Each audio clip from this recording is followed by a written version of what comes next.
Queridas amigas, queridos amigos, ¿cómo están? Qué gusto poder una vez más estar con ustedes.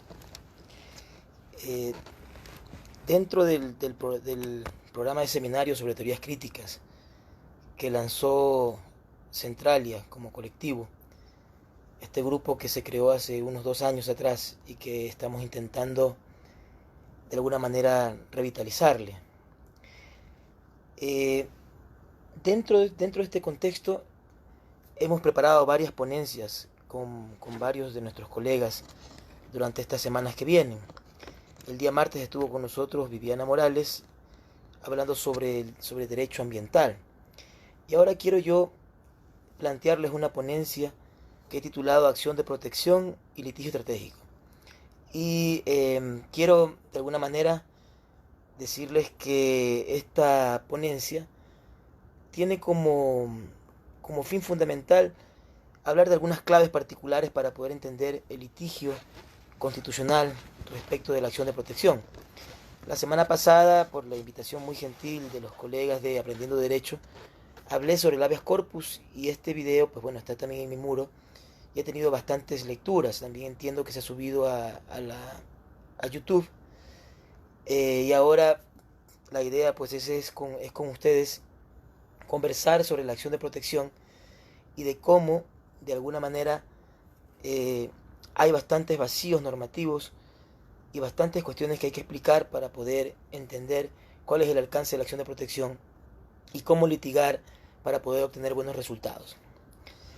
Bueno, varias ideas antes de entrar en la cuestión particular de la acción de protección. Lo primero que quería comentarles es que la acción de protección, si bien es cierto, tiene como antecedente la acción o recurso de amparo, que fue creado en el caso de Ecuador en el 96 con la consulta popular que hizo Sixto Durán Ballén. No obstante, tiene antecedentes anteriores inclusive al 96, puesto que si revisamos en detalle, hay varias resoluciones de la Corte Suprema de los años 70 y 80 que regulan una especie de recurso llamado recurso de amparo, que sin embargo se utilizaba poco y no tenía el alcance y el espectro que podría tener hoy día la acción de protección.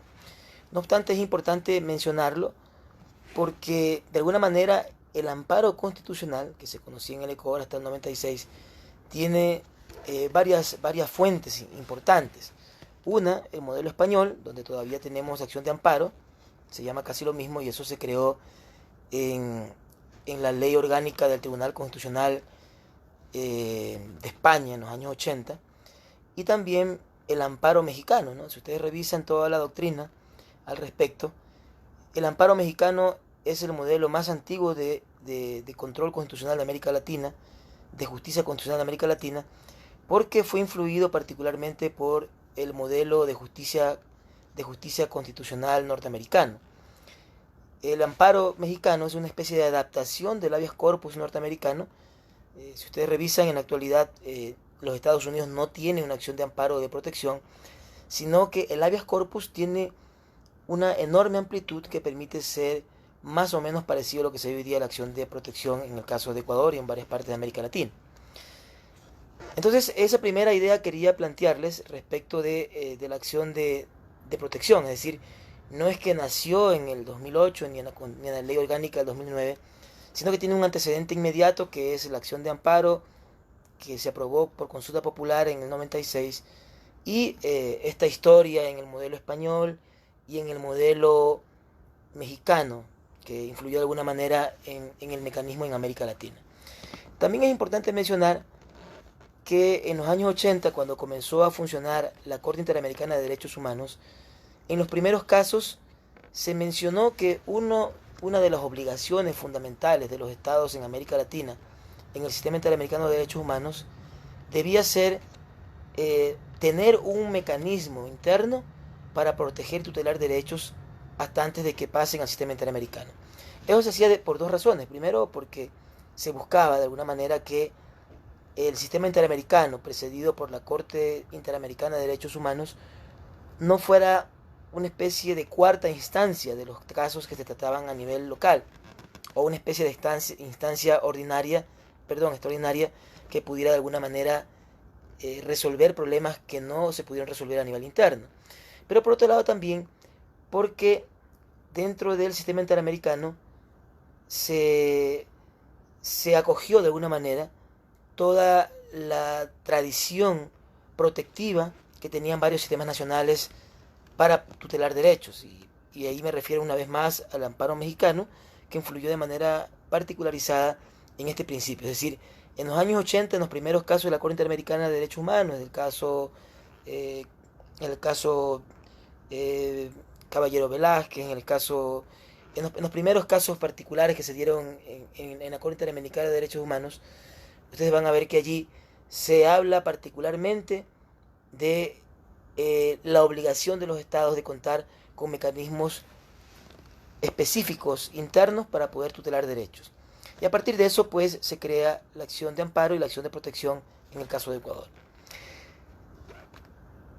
La tercera cosa que quería decirles antes de entrar específicamente en materia es que la acción de protección, a pesar de que hemos dicho que tiene una conexión doctrinal con estas tradiciones que hemos venido hablando de manera muy general, sin embargo, sufre una mutación importante, un cambio importantísimo que hay que entender para poder luego tratar los artículos que vamos a revisar en el caso de la acción de protección.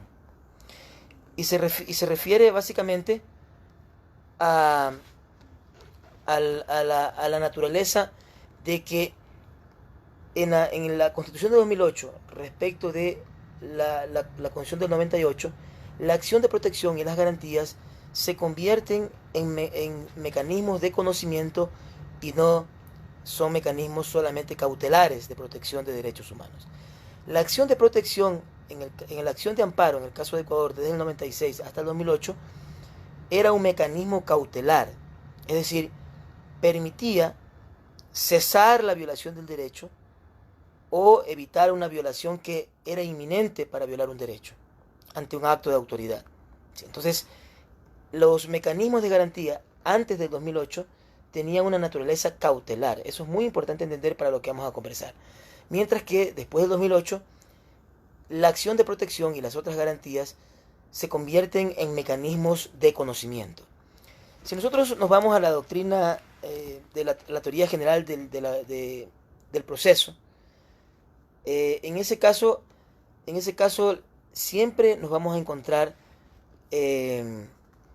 con esta idea de que los procesos de conocimiento son aquellos que permiten declarar los derechos. Recuerden ustedes esa clásica clasificación que tiene el derecho procesal de origen itálico alemán, que viene a América Latina a través del influjo de la legislación española. Esta gran división entre procedimientos ordinarios y procedimientos ejecutivos. Los procedimientos ordinarios, que son aquellos, recuerden ustedes que eso vimos en la universidad, en el pregrado, son aquellos que permiten declarar el derecho, conocer el derecho con una amplia gama y posibilidades probatorias, y el proceso ejecutivo era aquel que estaba pensado para ejecutar obligaciones reconocidas ya en un proceso anterior declarativo, ¿no? Entonces, lo que sucede con las acciones de protección es que se transforman en un proceso de conocimiento y dejan de ser un proceso cautelar. Por eso es que en la Ley Orgánica de Garantías Jurisdiccionales, a partir del artículo 26 en adelante, se reconoce a las medidas cautelares como mecanismo cautelar autónomo, ¿ya? Y ustedes van a ver que se puede presentar de manera autónoma una medida cautelar. Ustedes sabrán lo que en estos días, el día de ayer, por ejemplo, un juez de Ambato aceptó una medida cautelar constitucional autónoma por el problema del recorte presupuestario que afecta a las universidades públicas en Ecuador con el pretexto del coronavirus. Entonces, allí se puede plantear, de acuerdo a la normativa actual, la medida cautelar constitucional ante la posibilidad de una amenaza eventual, inminente, o que se esté sucediendo de manera grave y que afecta a derechos que no pueden ser reparados. Entonces, tenemos la posibilidad de un mecanismo cautelar como medida cautelar constitucional autónoma, o se puede pedir también como medida dentro del proceso constitucional de garantías. Y aquí una de las cuestiones que surgió como duda en los últimos tiempos de algunos colegas que he visto comentar en redes es saber en qué casos se permite la medida cautelar constitucional como, como un mecanismo que se puede plantear en conjunto con la garantía. Si leemos el articulado de la Ley Orgánica de Garantías Jurisdiccionales, se pueden plantear en todos los procesos, excepto en las acciones extraordinarias de protección. Hay una prohibición expresa. ¿Ya? ¿Por qué? Porque se entiende que la acción extraordinaria de protección opera sobre un razonamiento de violación de derechos en la sentencia. Es decir, no habría necesidad de probar, sino que es una revisión teórica de la violación de derechos en la sentencia y en los actos que ponen fin a un proceso. ¿Sí? Pero bueno, eso dejémoslo apartado para una siguiente ponencia que creo que necesitaría mayor explicación, esta idea de la acción extraordinaria de protección. Y también se puede poner acciones, se puede pedir medidas cautelares en los procesos de control abstracto, y dice allí algunas partes de algunas disposiciones de la ley que se puede plantear la suspensión del acto que se está impugnando como inconstitucional o cualquier otra medida para poder tutelar derechos dentro de una acción de inconstitucional por control abstracto. ¿Sí? La duda, y eso es un poco lo que comentaban algunos colegas ayer, es si en las acciones de incumplimiento se puede plantear una medida cautelar. La ley no establece ninguna restricción ni prohibición concreta para que se lo pueda plantear, y si leemos los artículos del 26 en adelante de la ley orgánica respecto de la medida cautelar constitucional, no hay ninguna razón para que no se plantee en todos los procesos constitucionales, excepto en donde hay una prohibición expresa, que es en el caso de la acción extraordinaria de protección. Es decir, por esa razón, la Corte Constitucional, el día de ayer, acaba de aceptar la medida cautelar que se planteó en una demanda de incumplimiento del dictamen de la Corte por el recorte presupuestario a las universidades públicas del Ecuador. Entonces, normativamente, formalmente y además por la propia jurisprudencia de la Corte, no hay la menor duda que dentro de una acción de incumplimiento se puede plantear una medida cautelar. ¿Sí?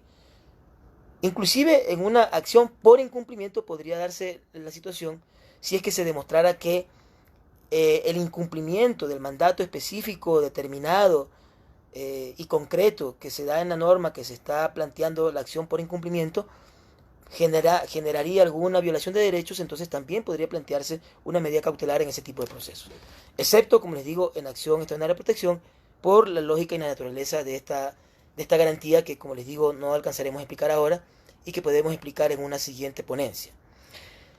Pues bien, entonces, si entendemos esta gran nueva naturaleza de la acción de protección, de haberse transformado en un proceso, un mecanismo de conocimiento, en un proceso de conocimiento, entonces ya podemos entrar a dilucidar algunos aspectos particulares respecto de la normativa que tiene que ver con la acción de protección, que es un poco donde quiero ahora centrar mi atención.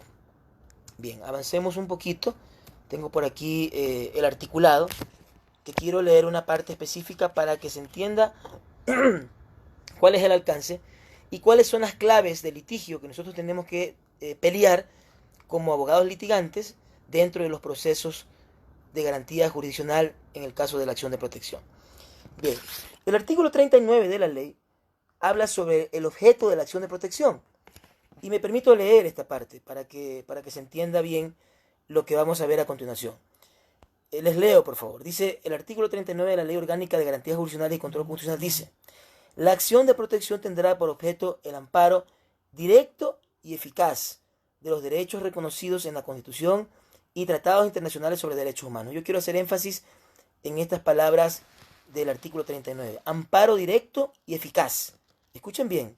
Amparo directo y eficaz. Ya vamos a ir sobre esas palabras para que vean ustedes la importancia de entender bien cuál es el objeto de la acción de protección para poder pelear en el litigio los derechos y los intereses de nuestros usuarios y clientes. Luego dice, ¿no?, sobre los derechos humanos que no estén amparados por las acciones de habeas corpus, acceso a la información pública, habeas data por incumplimiento, extraordinaria de protección y extraordinaria de protección contra decisiones de la justicia indígena. Es decir, aquí en este artículo 39, por eliminación se concluye que aquellos derechos que no tengan una protección directa y eficaz, ¿ya?, por alguna de las otras garantías, llámese acción de acceso a la información pública, habeas corpus, habeas data, acción de incumplimiento, extraordinaria protección y extraordinaria protección contra lesiones de la justicia indígena, se entiende que el objeto específico se refiere a la acción de protección y no a las otras garantías, ¿sí? Pero bueno, yo quiero hacer un énfasis en estas dos palabras y explicarles por qué dice allí el amparo directo y eficaz, ¿ya? Se dice directo, el amparo directo, por una razón sencilla, porque es la única manera de poder proteger como un proceso de conocimiento, ¿sí?, los derechos que han sido violados y que se quieren evidenciar en una acción de protección, ¿ya? Es decir, tenemos que demostrar que existe la posibilidad de que los jueces otorguen un amparo directo y eficaz. Es decir, la violación, al mismo tiempo, como vamos a ver más adelante, tiene que demostrarse en la medida de que el juez pueda conceder un amparo directo y eficaz. ¿Por qué dicen estas palabras directo y eficaz? Lo vamos a ver más adelante. Porque el requisito principal de procedibilidad para que opere la acción de protección es demostrar que se ha agotado el recurso idóneo y eficaz, ¿sí? Idóneo, que significa que es el recurso que genera la protección directa del derecho, ¿sí? Porque pueden haber otras protecciones que del derecho ordinario, y eso vamos a poner algunos ejemplos para que se entienda. Y eficaz porque se tiene que establecer el tiempo, la actitud y actividad de las personas y las autoridades para poder determinar si es que los mecanismos ordinarios tutelan mejor los derechos de lo que podría ser la acción de protección, ¿sí? Fíjense en estas palabras, directo y eficaz, que son los que naturalizan la acción de protección. Luego vamos a ver lo que dice el artículo 40, que es el artículo donde se recogen los que en la doctrina se denominan requisitos de procedibilidad. Estos son mecanismos que se tomaron en cuenta desde la ley orgánica del Tribunal Constitucional Español y que luego se copiaron en la ley de tutela colombiana y en el Código de Procedimiento Constitucional del Perú, ¿sí? Ahí está mucho más claro porque tiene mayor desarrollo doctrinal respecto de los temas procesales, pero en el caso de Ecuador estamos bastante en pañales. Por eso tenemos un COGEP, que es un champú y es una fanesca horrible que no funciona, y un Código Orgánico Integral Penal que le pasa más o menos lo mismo. También hay una mezcla de procedimientos, de culturas jurídicas, de mecanismos de protección. Bueno, es una verdadera fanesca. En el caso de la Ley Orgánica de Garantías Jurisdiccionales, tampoco hay mucha claridad respecto de los temas eminentemente procesales. A mí me parece que es una ley que le falta desarrollo procesal, ¿no? Hay silencios importantes que generan una enorme violación de derechos e inseguridad jurídica al momento de plantear las acciones de protección. No se regula la prueba, por ejemplo, la prueba constitucional, que tiene una naturaleza propia. No se regula la fase de ejecución de las sentencias, ni las medidas que se pueden tomar de manera fehaciente en esas ejecuciones.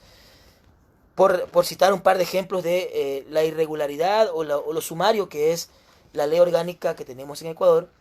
Y este artículo 40, pues bueno, también adolece de esos problemas, como vamos a ver a continuación. Pero bueno, el artículo 40 lo que contiene son lo que la doctrina denomina como requisitos de procedibilidad. ¿Qué significa en la doctrina procesal? Citemos, ¿no?, por ejemplo, al famoso Couture, ¿no? Los requisitos de procedibilidad se refieren a aquellos sin los cuales no se puede siquiera iniciar la acción, ¿ya?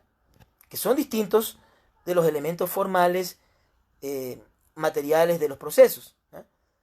Es decir, si no se comprueba ninguno de estos elementos de la ley, entonces ni siquiera se puede iniciar la acción.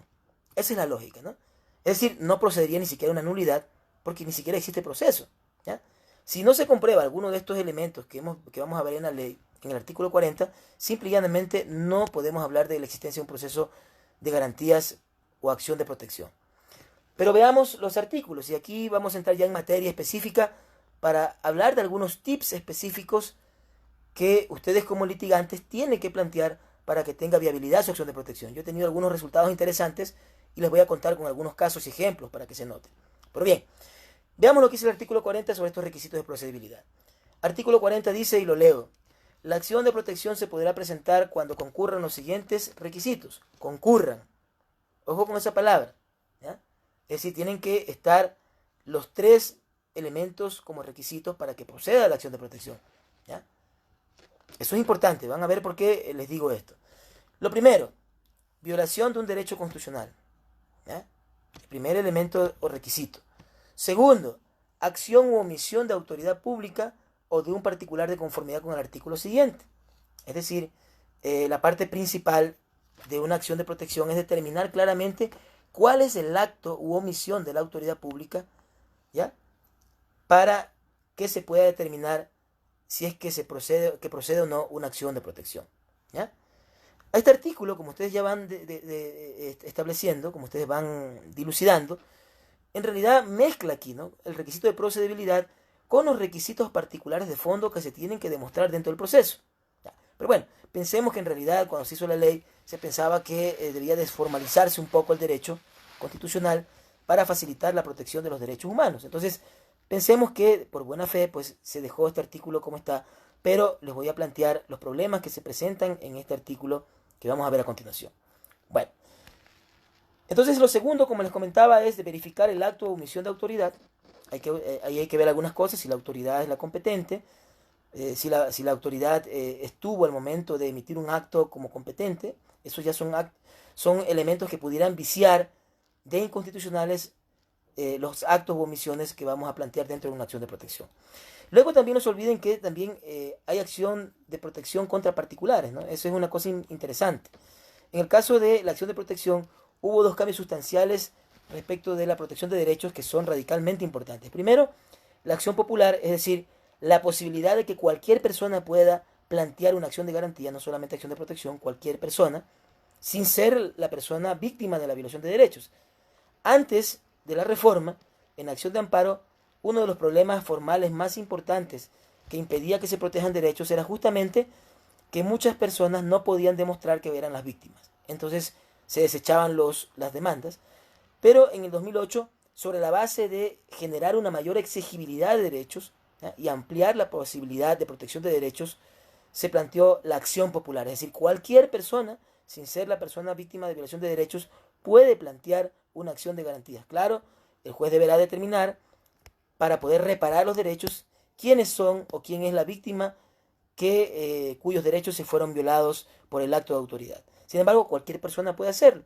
¿Por qué se hizo eso? Para poder generar una participación y una exigibilidad de derechos protagónica, ¿ya? Que llama la doctrina. Es decir, aumentaría la posibilidad de protección. Es decir, yo soy una persona, y eso lo he dicho en algunas partes como ejemplo, yo soy de Puerto Viejo, vivo en Quito, pero sucede un derrame de petróleo que afecta a una comunidad indígena en Sarayaco. Entonces, yo que no tengo nada que ver con ellos, no soy de allá, no les conozco, pero tengo la posibilidad de presentar una acción de protección, aun cuando no se demuestre que mis derechos han sido violados, ¿ya? Y la otra cosa importante que cambió, que incide de manera radical sobre esto, es que también se puede presentar acciones acciones de garantía contra particulares. En el caso de la acción de protección se tiene que demostrar que el particular tiene una relación de poder respecto de la persona, hay una relación de subordinación de la víctima, ¿sí? Y de que se provocó una situación injusta donde un particular violentó un derecho, ¿sí? Entonces, aquí este segundo numeral del artículo 40 pues da cabida a la posibilidad de que sea un acto de autoridad pública o un particular en determinados casos, ¿no? Y ha habido muchísimos casos donde se han planteado acciones de protección contra particulares. Y vamos al tercer requisito del artículo 40, que es, para mí, la manzana de la discordia. Bueno, aunque los jueces, como les voy a mencionar en algunos ejemplos, se toman de uno u otro de estos elementos que hemos mencionado, y también del artículo 41 que vamos a leer a continuación, de la ley orgánica, para negar supinamente de manera inconstitucional las pretensiones de las partes, vaciando de contenido totalmente las garantías en Ecuador.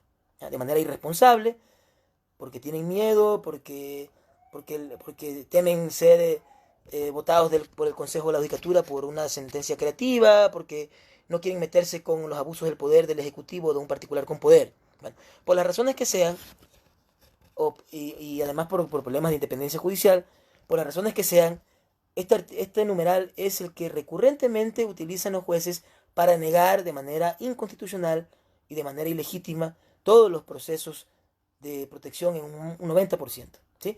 Pero yo les voy a comentar que en algunos casos yo he tenido una buena experiencia por la clave que les voy a plantear ahora, ¿ya?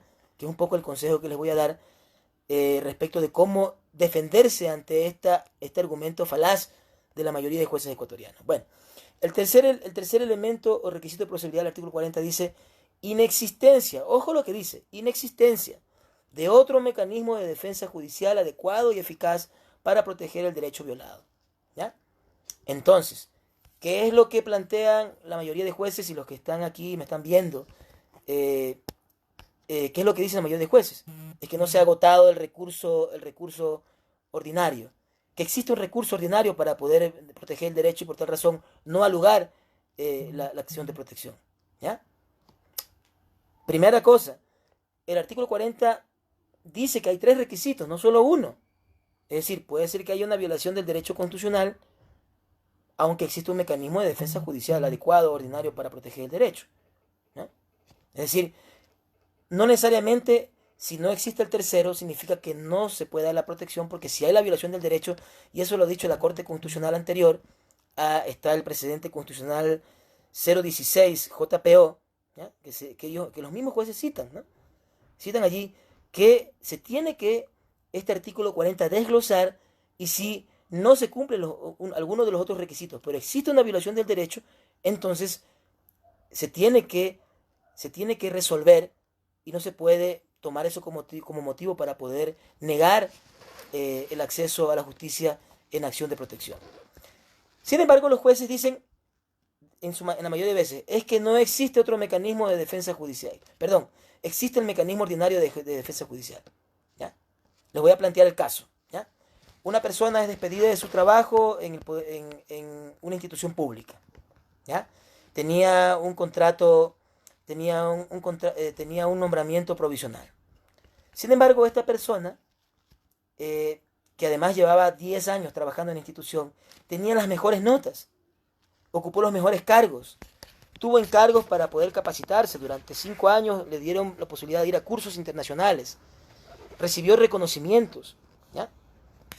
Y sin embargo, a pesar de que la propia ley, la LOCEP, establece que los cargos de libre remoción no generan estabilidad, sin embargo, la Constitución dice que en varias disposiciones que se tiene que motivar los actos, ¿sí?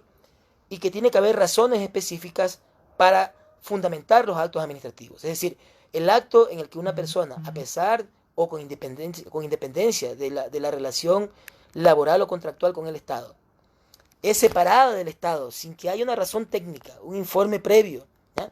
O razones específicas que sean atribuibles al funcionario, no puede ser separado de la institución sin vulnerar la Constitución. ¿Ya?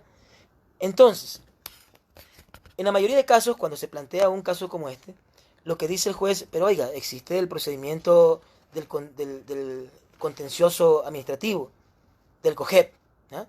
El artículo 300, si no me equivoco. Lean ustedes el artículo 300 y allí dice que los recursos específicos administrativos son para el control de la legalidad, ¿ya? Y la tutela de los derechos a partir del principio de legalidad. No tengo aquí el artículo para leerlo, pero si ustedes lo leen con detenimiento, se determina cuál es el uso de ese mecanismo ordinario. ¿Ya? Y la pregunta es, ¿ese tiene la posibilidad de proteger de manera directa el derecho violado? No. ¿Ya? Es un mecanismo de control de legalidad para establecer la posible vulneración de la ley, ¿sí? Dentro de los procedimientos administrativos, en este caso, de separación de un funcionario público de una institución pública. ¿Ya? Pero también existen los procedimientos, creo que si no me equivoco, a partir del artículo 74 del Código Orgánico Administrativo, que permiten algunos recursos administrativos, ¿no? El recurso de apelación, el recurso de la reclamación administrativa, el recurso de apelación, el recurso extraordinario administrativo, el recurso extraordinario administrativo de revisión, ¿sí?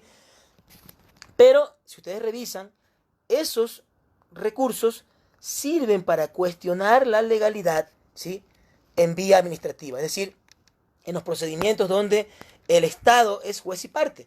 ¿Ya? ¿Cuál es la diferencia de un procedimiento judicial con un procedimiento administrativo? Que en el procedimiento judicial hay una sola autoridad, ¿ya? Que permite de manera preventiva, para evitar ir al sistema judicial, que se repare o se regularice la situación de violación de derechos, ¿sí? Dentro de la relación entre administrado y administrador, ¿ya? Ese es el procedimiento administrativo. El procedimiento judicial, en cambio, hay un tercero imparcial, que es el juez, que dirime un conflicto interpartes, donde el Estado y el ciudadano, al menos en principio, son iguales, ¿ya? Vamos a lo que dice el artículo 3.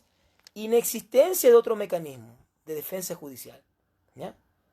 Es decir, yo tengo que demostrar, esa es la clave que hay que plantear ante el juez en una acción de protección, tengo que demostrar al juez de que no hay un recurso, ¿ya?, adecuado y eficaz para proteger el derecho violado en el sistema ordinario, ¿ya? Es decir, tengo que demostrarle que, si bien es cierto, existe el procedimiento contencioso administrativo del artículo 300 y del artículo 74 del Código Orgánico Administrativo, el COA, que son mecanismos para poder dar algún tipo de solución a la violación de derechos en la legalidad, sin embargo, no son el mecanismo adecuado. ¿Por qué no son adecuados? Significa que no es el mecanismo específico para tutelar el derecho de manera directa, ¿ya? Y la única posibilidad es la acción de protección. Si ustedes van al artículo 300 y a continuación del COGEP, donde habla del procedimiento contencioso, ninguno de esos mecanismos que se dan en el contencioso sirven para detener, sirven para reparar la violación directa de los derechos, ¿ya?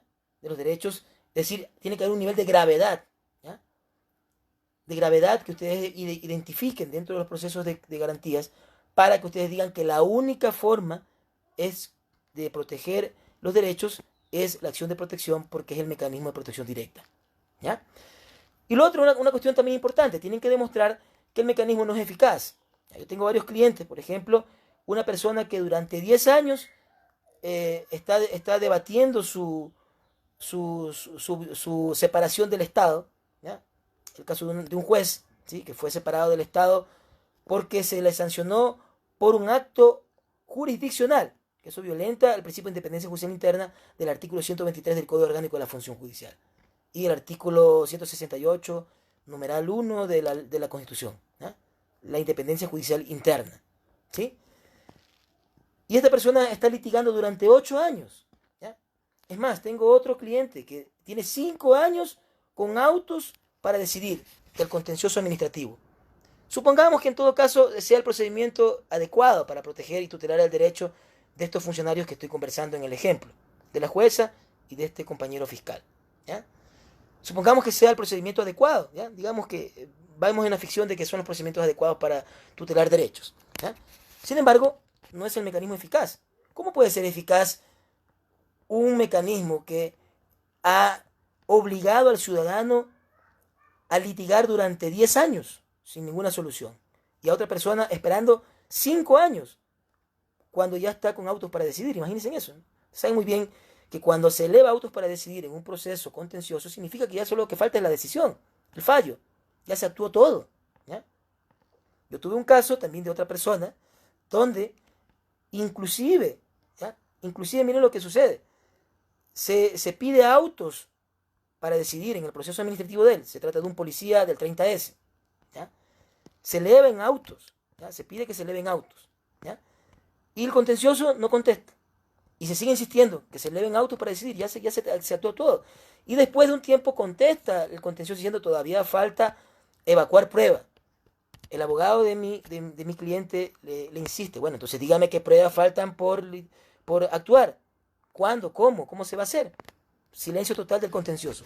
Insistió durante 3, 4 veces, silencio total del contencioso.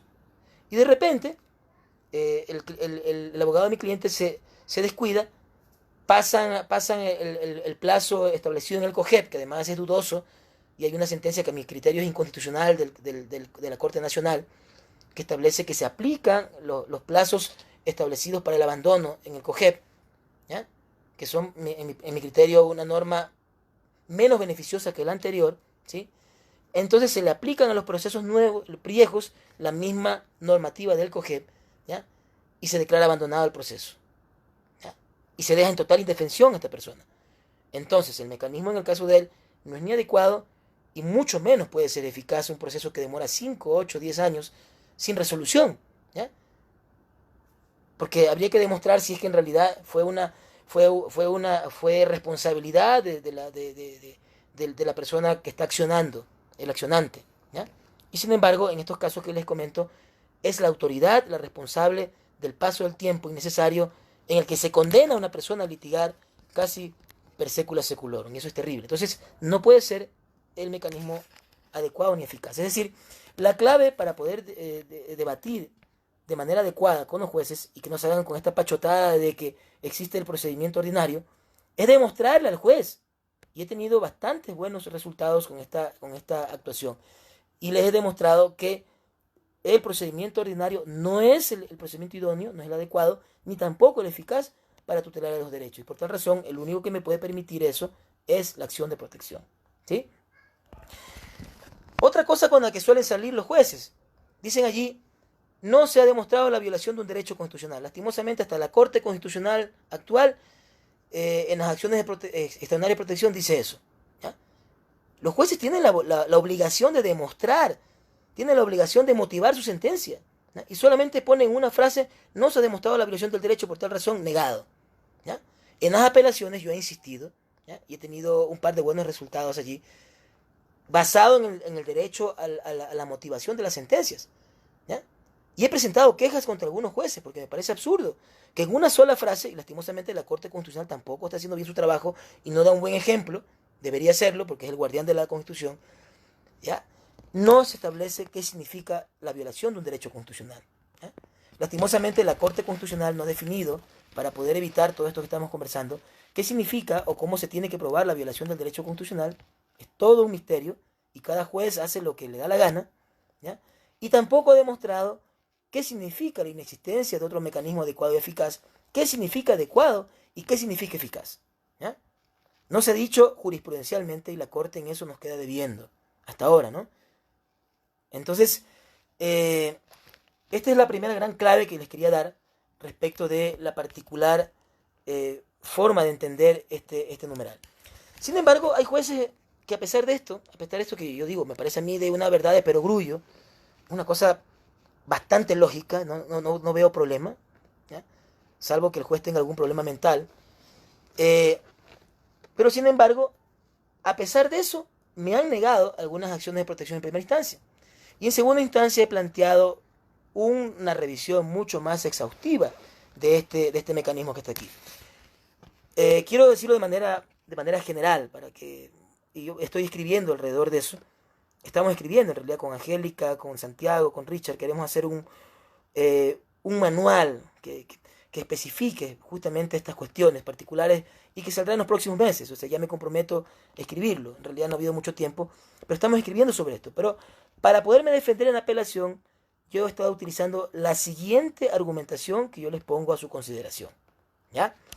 He estado utilizando lo siguiente. Lo que he hecho es una revisión de cuál es la evolución y el origen del numeral 3 del artículo 40 de la ley orgánica. Si ustedes gustan, yo les puedo inclusive dar ese argumento que lo tengo por escrito. En las próximas semanas también he pensado en publicar algunos de mis demandas, ¿ya? En mi blog, para que la gente pueda acceder a él y pueda ver cómo se defienden los derechos, porque lo que me interesa es que la justicia constitucional funcione, ¿ya? Que se mejore el debate constitucional y no tengamos que soportar esas interpretaciones absurdas y superficiales de la mayoría de jueces ecuatorianos. Pero bien, quiero explicar de manera muy general, esto requiere un poquito más de tiempo. ¿Cuál es el origen de este numeral 3 del artículo 40? ¿Ya? Les quiero contar un poco cómo se concibió este mecanismo. Verán, en la ley orgánica del Tribunal Constitucional Español, ¿sí? Cuando se estableció la acción de amparo, que si no me equivoco fue en 1984, la acción de amparo española, ¿ya? Ellos se dieron cuenta que no podían comerse todo el procedimiento ordinario con una acción de amparo, ¿ya? Lo cual es lógico, ¿no? Eso es totalmente lógico, no se necesita ser un abogado con 20 maestrías para poder entender eso, ¿ya? Entonces ellos hicieron un mecanismo para que eso no sucediera. Entonces, ¿cuál era el mecanismo? El mecanismo era la subsidiariedad de la acción de amparo, ¿ya? Aquí ya les comienza a sonar un poquito este discurso maniqueo que hemos tenido en Ecuador sobre el tema de la subsidiariedad de la acción de protección. Se ha escrito un montón de cosas, en mi parecer, poco sustanciosas, ¿ya? Pero bueno, en esa ley se estableció la subsidiariedad de la acción de amparo en el caso español. ¿Y en qué consistía? Que se tenía que agotar toda la vía ordinaria, tanto administrativa como jurisdiccional, para poder plantear la acción de amparo en el caso de España. Y se mantiene hasta ahora eso. ¿Ya? Bueno, o sea, es pragmático. ¿Pero por qué? ¿Por qué se dio eso en el caso español? En España, la tasa de resolución, el tiempo de resolución de un proceso es de 1 año a 2 años. Es decir, desde que yo planteo una demanda civil hasta que llego al Tribunal Supremo Español, ¿ya? O al Tribunal Constitucional a través de algunos medios, ¿sí? Se entiende que al menos van a pasar entre 1 o 2 años. No pasa más, es el promedio. El promedio es 1 año, ¿ya? Más o menos. ¿Es un plazo razonable? Por supuesto que es razonable. O sea, si se trata de litigar, 1 o 2 años es un tiempo bastante razonable. 1 año es más que razonable. ¿Ya? 2 años digamos que es tolerable. ¿Ya? Entonces, como eso se da en el caso de España, pues no hay ningún problema. No hay ningún problema. O sea, se aplica esta subsidiariedad de la acción de amparo sin que haya ningún problema. Entonces, como todo el sistema funciona más o menos bien, entonces, después de haber litigado 1 o 2 años máximo, pues yo puedo plantear una acción de amparo y no pasa nada. ¿Ya? Y al mismo tiempo, tomando en cuenta la vía ordinaria y la vía jurisdiccional y la vía administrativa, ¿no? No se olviden ustedes que el principio en lo administrativo es que yo eventualmente puedo renunciar a la vía administrativa planteando la vía jurisdiccional. ¿Ya? En el caso de España, tanto la jurisdicción contencioso administrativa, jurisdiccional, tanto como la jurisdicción en vía administrativa, ¿ya?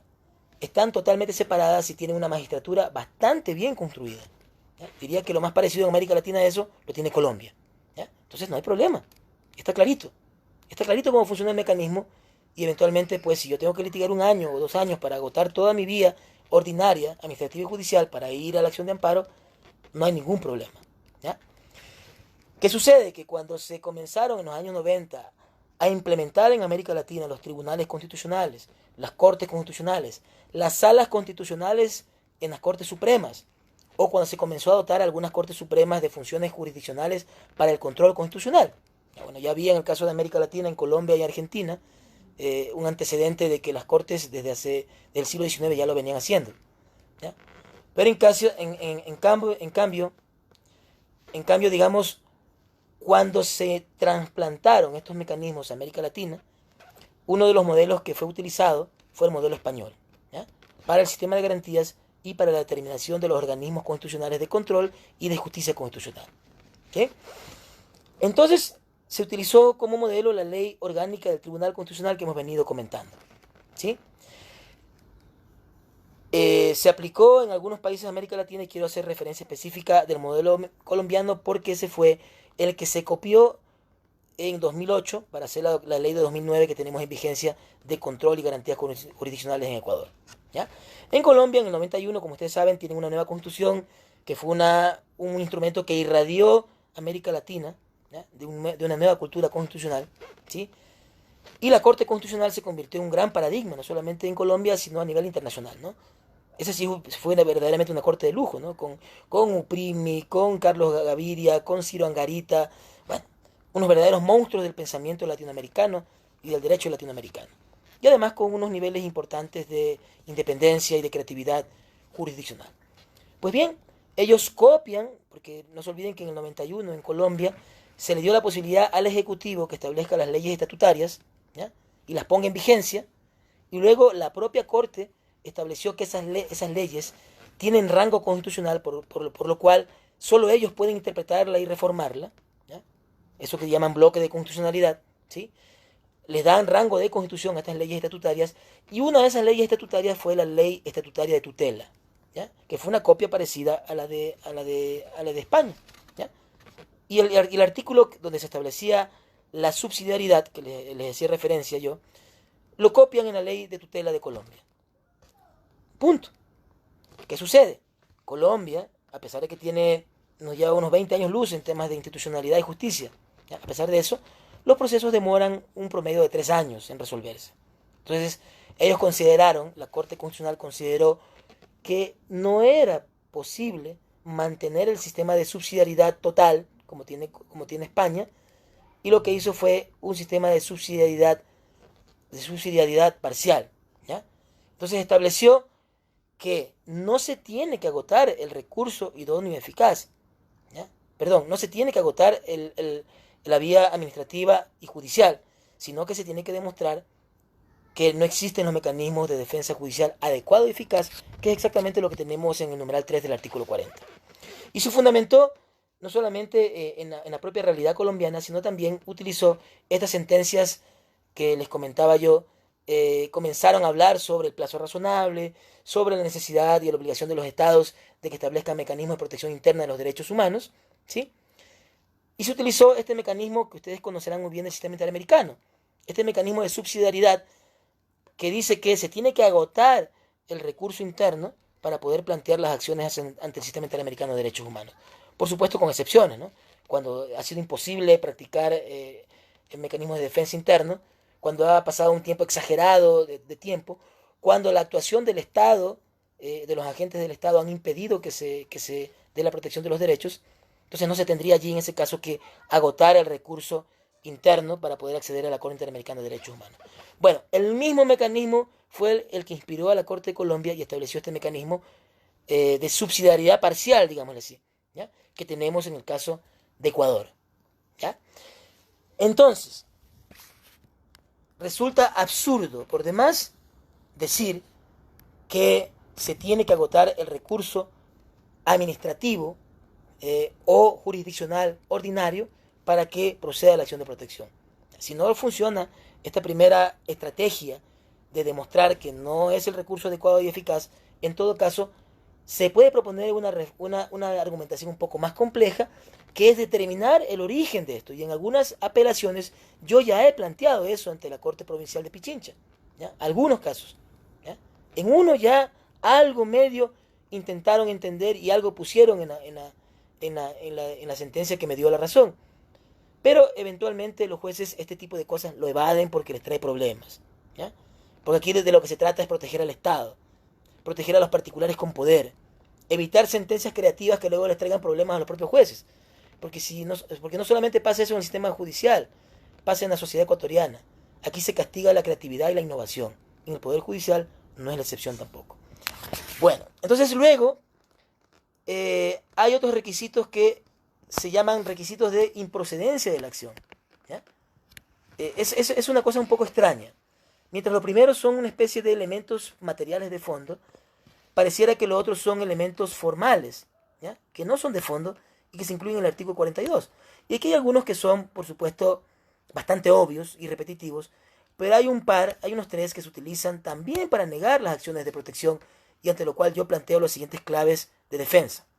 Pero les leo la parte particular para que se entienda.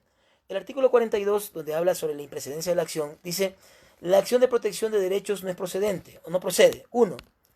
Cuando de los hechos no se desprenda que existe una violación de derechos constitucionales. Ya eso es una repetición de lo primero, ¿ya? No se entiende aquí la parte de la técnica legislativa utilizada en este proyecto.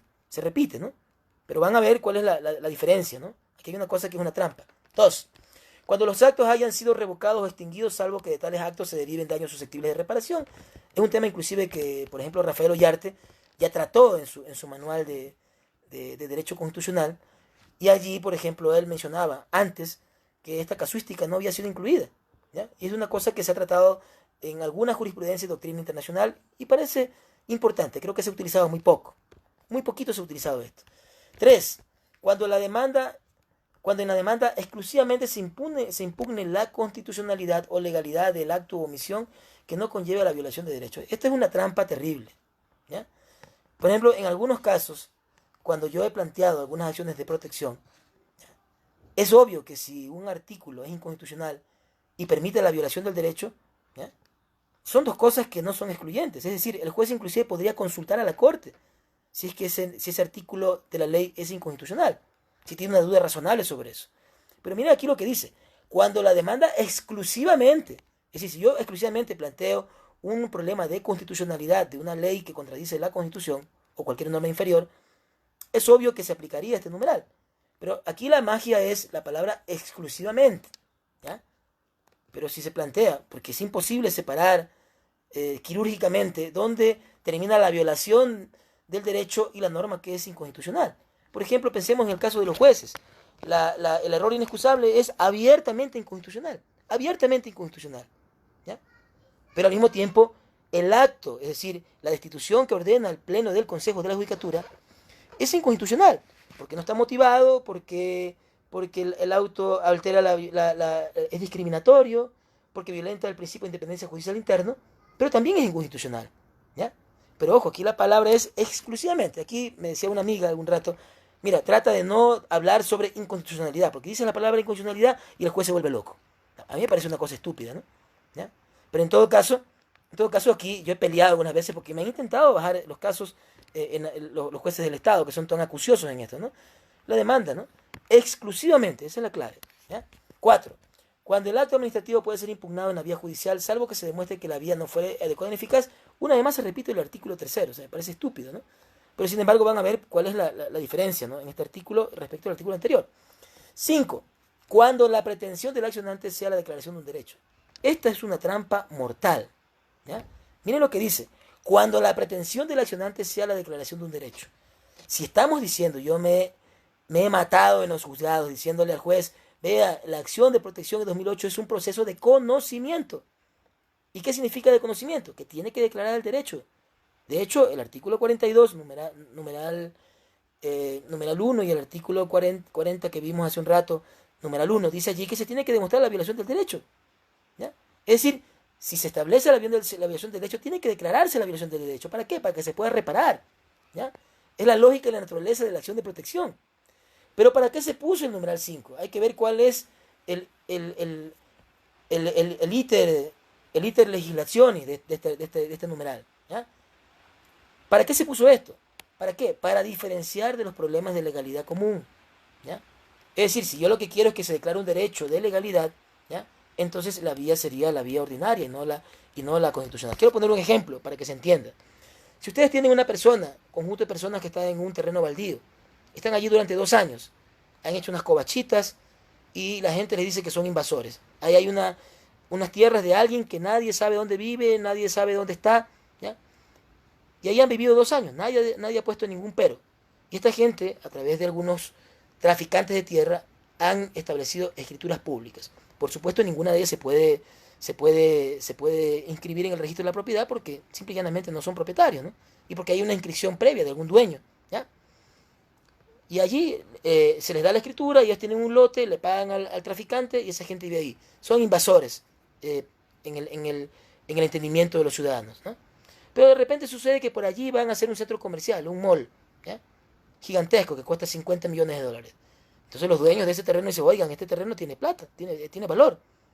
Entonces proceden al desalojo de esa gente, ¿ya? Porque hay ese proyecto. ¿Ya?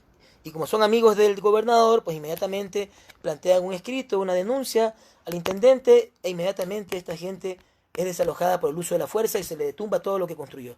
Hay gente que hizo una media agua, a medio hacer, levantó unas columnas, gastó todo lo que pudo. Hay gente que viene de algunas partes del Ecuador buscando oportunidades en Quito, Guayaquil o Cuenca, ¿ya? Son invasores, ¿ya? Para los medios de comunicación y para los políticos ecuatorianos. Pues bien, esta gente es desalojada con el uso de la fuerza, la gente se resiste, ¿no? Con piedras, con palos, con cartucheras, pero la gente no puede resistir más y es desalojada a la fuerza, ¿ya? Planteamos una acción de protección sobre eso, ¿ya? ¿Cuál es el objeto de protección que estamos planteando? ¿Cuál es el derecho violado? El derecho a la propiedad, porque eventualmente existe un vestigio de propiedad, aunque no ha sido reconocido totalmente. Segundo, lo más importante, el derecho a la seguridad jurídica, porque la autoridad, si bien es cierto, puede desalojar, ¿sí? Tendría que hacerlo bajo otros parámetros y no de la manera violenta como se hizo, ¿ya? Y habría que demostrar si tuvo en realidad, si tiene facultades específicas para desalojar, ¿ya? Entonces, el juez dice, no, es que existe acciones ordinarias para que ellos protejan su derecho a la propiedad y su derecho específicamente a no ser desalojado. Y pensemos, el amparo posesorio. El amparo posesorio del Código Civil permite evitar que esas personas puedan ser desalojadas. Reconoce la propiedad o la violación directa del derecho a la propiedad de esa gente, o el derecho a la vida digna, o el derecho a la seguridad jurídica y la integridad. En absoluto. El amparo posesorio es para reconocer el hecho de la posesión, ¿ya? Cuando se está poseyendo de manera pacífica. Para eso sirve. Por tal razón no es el mecanismo idóneo, ¿ya? Tampoco puede ser el mecanismo eficaz porque no permite, ustedes pueden revisar el Código Civil para que no me dejen mentir, el juez no puede tomar medidas para evitar el desalojo. No se puede. Entonces, la única medida, y ojo, que la pretensión es evitar el desalojo, que me permita a mí, de alguna manera, evitar el desalojo y poder garantizar la protección de los derechos que están siendo violados en ese momento de esa pobre gente, es la acción de protección. ¿Ya? Entonces, para lo que está el numeral 5 del artículo 42 es para que no se confunda con los procedimientos ordinarios que también declaran derechos, ¿no? Porque un proceso de conocimiento, de prescripción extraordinaria de dominio, por ejemplo, es un proceso declarativo, reconoce derechos, ¿ya? Eso no. Entonces, es para eso. Es decir, si es que en realidad existe un mecanismo particular, específico, que sea el mecanismo idóneo para proteger un derecho, eventualmente ya no sería prudente plantear entonces la acción de protección, sino las acciones ordinarias. Artículo 42, numeral 6, cuando se trata de providencias judiciales, porque existe la acción extraordinaria de protección, clarito. Y numeral 7, cuando el acto o omisión emane del Consejo Nacional Electoral y pueda ser impugnado ante el Tribunal Contencioso Electoral. ¿Ya? ¿Por qué? Porque hay una jurisdicción electoral donde se puede plantear la protección de derechos. Y no se quiere dejar sin piso a esta corte de cierre electoral que es el Tribunal Contencioso Electoral. ¿Ya? Así de sencillo. ¿Ya? Pero sin embargo aquí hay una excepción. O sea, yo planteé un caso que me negaron, por cierto, por lo siguiente. Hay una cuestión dolosa que hacen algunos actores políticos en el país. X candidato gana la elección, ¿ya? Y le ganó por bastantes votos a los dos que le siguen para ser alcalde, ¿ya? Pero sucede que el que está en segundo lugar, dice que hay fraude electoral y plantea las denuncias en el contencioso, ¿ya? Y al mismo tiempo plantea un juicio penal, ¿ya? Por el mismo hecho, diciendo que hay robo de urnas, que hay fraude electoral, ¿ya? Sucede que en la vía administrativa eso queda en el aire y finalmente deciden, sin ninguna prueba, deciden que en efecto hubo fraude electoral y se bajan al candidato ganador de las elecciones. Pero más adelante sucede que el juez dice, oigan, aquí no hubo fraude electoral, el juez penal, ¿ya? Cuando el fiscal ha hecho la investigación y archiva y dice, miren, aquí no hay ninguna infracción electoral de las que están en el COIP, no hay fraude electoral, ¿ya? Entonces este es un acto doloso, ¿ya? Que debería ser una excepción jurisprudencial al numeral 7 del artículo 42, ¿ya? Es decir, si yo no puedo, por una acción de un tercero, un acto doloso, que es un abuso del derecho, inclusive por aquí hay un artículo de la ley que dice que se tiene que sancionar el abuso del derecho eventualmente en las acciones de protección. Pues si eso ocurre, entonces yo podría eventualmente plantear una acción de protección por este numeral, si es que es la única vía que me permite a mí tutelar un derecho. Bueno, en este caso me negaron y hasta ahora estoy litigando ese proceso en la Corte Provincial del Guayas. Esperemos que eso fructifique. Pero bueno, aquí viene la partecita que yo les decía que es un poco tramposa. Dice, en estos casos, de manera sucinta, la jueza o juez mediante auto declarará inadmisible la acción y especificará la causa por la que no procede la misma. ¿Se dan cuenta de la trampa? ¿Ya? Mientras en acción de protección tiene la obligación el juez, en el artículo 40 que acabamos de leer, tiene que de ley llamar a la audiencia para decidir en audiencia, aquí lo puede hacer de manera sucinta en un auto, en el auto inicial. Y por cualquiera de estas violaciones que están aquí, me pueden negar. Afortunadamente los jueces no se han puesto muy acuciosos con esto, ¿sí? Porque si no, eventualmente negaran todo en el primer auto por escrito, ¿ya? Porque este inciso del artículo 42 les da esa posibilidad, ¿ya? Si se verifica de manera sucinta cualquiera de estas numerales, sencillamente en el primer auto por escrito niega, se acabó, ¿ya? Entonces aquí ha pasado al contrario. A veces llaman a la audiencia y en la audiencia declaran que el artículo 42 numeral 5 dice que no se puede declarar un derecho. Por tal razón, no ha lugar. Entonces, por ejemplo, en el caso que planteamos sobre la defensa de los derechos de los animales, nosotros decíamos que una de las cosas importantes es que se tenga que reconocer el derecho de los animales de compañía, a la vida, a la integridad, ¿ya? ¿Y qué nos dijeron los jueces? Que el artículo 42 numeral 5 dice que no se puede declarar un derecho. Es decir, no podemos crear derechos nuevos. El juez es un autómata, ¿ya? Es un autómata que aplica meramente la ley y no puede crear nuevos estándares de derecho. Así de sencillo, ¿ya? Pero en todo caso, mi defensa fue, señora jueza, en este caso usted tiene que haber declarado en el primer auto, como dice el inciso final. ¿Por qué lo trata en audiencia? No tiene sentido. Ninguna de estas causales podría ser tratada en audiencia excepto las que corresponden o coinciden con las que están en el artículo 40. Sin embargo, los jueces han tomado una y otra de estas causales para negar derechos. Digo, afortunadamente, y espero que eso no les dé una mala idea a los jueces que me estén escuchando. ¿Ya? ¿Ya? Es decir, el inciso final de este artículo 42 le daría la posibilidad de que un juez en la primera resolución, con un auto por escrito de 5 líneas, ¿ya?, diga no procede la acción, negado. ¿Se imaginan? Y ojo que aquí hay algunas, como está el numeral 1, el numeral 4, ¿ya?, son los mismos del numeral 1 y 3 del artículo 40. Es decir, un juez, si se pone un poquito conservador, negaría de plano una acción por escrito en el primer auto. Y eso sería mucho más grave de lo que hemos venido comentando. Pues bien, compañeros, entonces yo he querido comentarles algunas de las cosas que me parece a mí afectan el ejercicio de la acción de protección. Me quedaba solamente decir una cuestión, el problema de la apelación. Lastimosamente la apelación en la ley orgánica no está regulada para nada. Solo hay un artículo que dice que se puede apelar de cualquier cosa que esté en la ley, en las acciones que están en la ley, y no se establece cómo se hace la apelación, ¿ya? Y a mí lo que me parece más grave es que a veces en primera instancia uno gana un caso, ¿ya?, gana y le dan la razón en la acción de protección, y en la apelación, ¿ya?, que el Estado la presenta diciendo, presenta la apelación sobre cualquier cosa, no fundamenta la apelación, ya me ha pasado 2 veces con eso, y a pesar de que he puesto el grito en el cielo, no me han parado bola, ¿ya? A pesar de que eso ocurre, y además inclusive lo dice oralmente, yo apelo de qué, apelo de cualquier cosa, apelo de todo, ¿ya? Y el juez lo que hace es volver a revisar sin tomar en cuenta mis argumentos ni lo que diga la otra parte en audiencia, que además, en audiencia de estrados, que se hace ante la Corte Provincial, que no es obligatoria y no es decisoria, entonces el juez falla como que le presentara nuevamente. Entonces no es apelación. Se está vulnerando el principio de doble conforme. Se entiende que la apelación es para corregir aquello que las partes demandan específicamente. Y algunos jueces han dicho que eso sería formalizar la acción de protección. Yo creo que es todo lo contrario. Hay que dar ciertos mínimos de seguridad jurídica, ¿ya?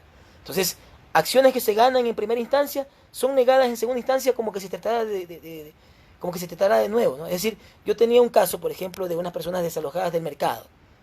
Ganamos en primera instancia, ¿ya?, y nos dieron la razón porque el municipio no tenía facultades para desalojarlos, ¿ya? Ese es el argumento central. Entonces yo apelé sobre la parte que no me dieron razón, sobre discriminación, sobre acceso a la justicia. Y el Estado dijo, apelo de todo, apelo de cualquier cosa. Un escrito de 2 líneas para apelar, ¿ya? Y el juez, como que se hubiese presentado de nuevo, cogió y dijo lo que ya había dicho el Estado en la primera instancia, que se está favoreciendo la invasión de los mercados, que se está conectando actos ilegales y tratando de utilizar la justicia constitucional para poder sellar actos ilegales de personas que están sin autorización en espacios públicos dentro de los mercados. Absurdo totalmente, ¿ya? Y eso no era el motivo de discusión en la apelación, ¿ya? Tiene que regularse un poco más eso. Es decir, una cosa es que sea flexible la acción de protección y otra cosa es que sea una verdadera payasada. La apelación no existe. En la apelación se puede revertir totalmente todo. Se discute todo nuevamente, como que se hubiese presentado, y eso, ya les digo, materialmente opera en contra del principio de doble conforme. Y eso es terrible. Compañeros y compañeras, miren, ha sido un gusto estar con ustedes. Espero que les haya parecido importante esto. Pues sus preguntas trataré de contestarlas en mi muro, en el muro de Centralia también, algunas de las cosas que vea por allí. Vamos a seguir con el grupo Centralia, con otras conferencias. La próxima semana tendremos 2 conferencias más. Quiero invitarles por favor a que lo escuchen. Queremos fortalecer este colectivo, invitarles a que participen también. Y al mismo tiempo, pues, agradecerles por la paciencia. Queremos también hacer algo mucho más consolidado para poder plantear una especie de diplomado que pueda inclusive tener acreditación por una universidad. Entonces, queremos también hacerlo eso con otros colegas como los de Aprendiendo Derecho, que hemos venido conversando, con Latin Juris, también a quienes admiramos mucho, queremos muchísimo a los colegas de Latin Juris también. Y la idea es posiblemente presentar un programa consolidado, ahora que estamos en época de coronavirus y una época en la que todo es telemático, ¿no? Digo una cosa, tal vez en paréntesis, y para terminar esta conferencia, si hasta antes de la crisis del coronavirus el mundo estaba separado y lastimosamente afectado por una sociedad individualista, donde la gente necesitaba más abrazo y mayor cercanía, ahora que estamos en esta crisis, no sabemos qué va a pasar con el mundo, ¿ya? Porque pareciera que el mundo está más bien profundizando el individualismo, el autoritarismo, el abuso del poder, y las garantías van a ser una de las herramientas que posiblemente den cauce a una nueva humanidad, ¿ya? Yo confío mucho en eso, les agradezco de todo corazón, les invito a leer mi blog Pensamiento Jurídico Popular. El día viernes vamos a tener una conferencia, un artículo que se denomina El constitucionalismo retro de la Corte de Lujo. Espero que les guste, lo voy a publicar este día viernes y con ocasión de esta conferencia que tendremos en la Universidad de Machala. Me están esperando ahorita, así que me tengo que ir porque tenemos también una conferencia sobre cultura constitucional que también les invito ahora, si están viéndolo. Va a ser por el Zoom. Espero que les guste, pues si no lo alcanzan a ver, pues en todo caso pues lo pueden ver grabado en mi muro a continuación cuando me den el link respectivo. Sin más, queridos amigos, como siempre les dejo un fuerte abrazo, siempre revolucionario y comprometido con las causas por la transformación social de nuestro mundo. Muchas gracias.